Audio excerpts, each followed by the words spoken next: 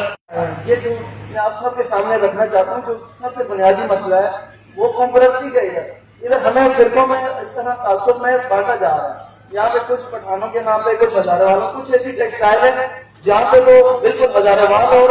پٹھانوں کا باقاعدہ نام لے کے کہا جاتا ہے کہ ہم ان کو نہیں کریں گے. اور آپ جہاں زمان ٹیکسٹائل, جنوس ٹیکسٹائل, اس طرح ایک اورینٹ, یہ بالکل قوم پرستی کے آئے ہیں. یہ کہیں گے ہزارے وال اور پٹھان کو ہمیں بالکل بھرتی نہیں کرنا. تو ہم یہ چیزیں آپ کے ذہن میں ڈالنا چاہتے ہیں. آپ اس طرف بھی آئیں, دوسرے معاملات جو ہیں ان کے لیے تو ہم آپ کے ساتھ ہیں, انشاءاللہ آئندہ بھی آپ کے ساتھ ہوں گے. یہ ہمارا پہلا کنونشن ہے, ہم آپ کے ساتھ ہر طرح سے, ہم آپ کا ممبر بھی بنے, ہم تقریباً 12 سے 14 ساتھی آئے ہیں.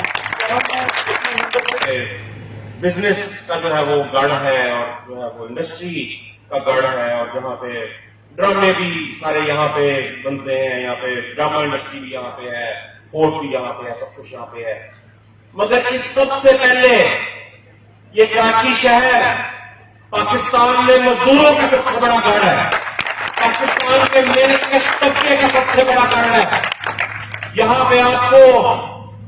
بلوچستان سے آیا ہوا مزدور بھی ملتا ہے, پنجاب سے آیا ہوا مزدور بھی ملتا ہے, گلگت سے آیا ہوا مزدور بھی ملتا ہے, کشمیر سے آیا ہوا بھی, فاٹا سے آیا ہوا بھی, سندھ سے آیا ہوا بھی, حق سے بھی آیا ہوا, گوجر سے آیا ہوا. پورے پاکستان کے محنت کشوں کا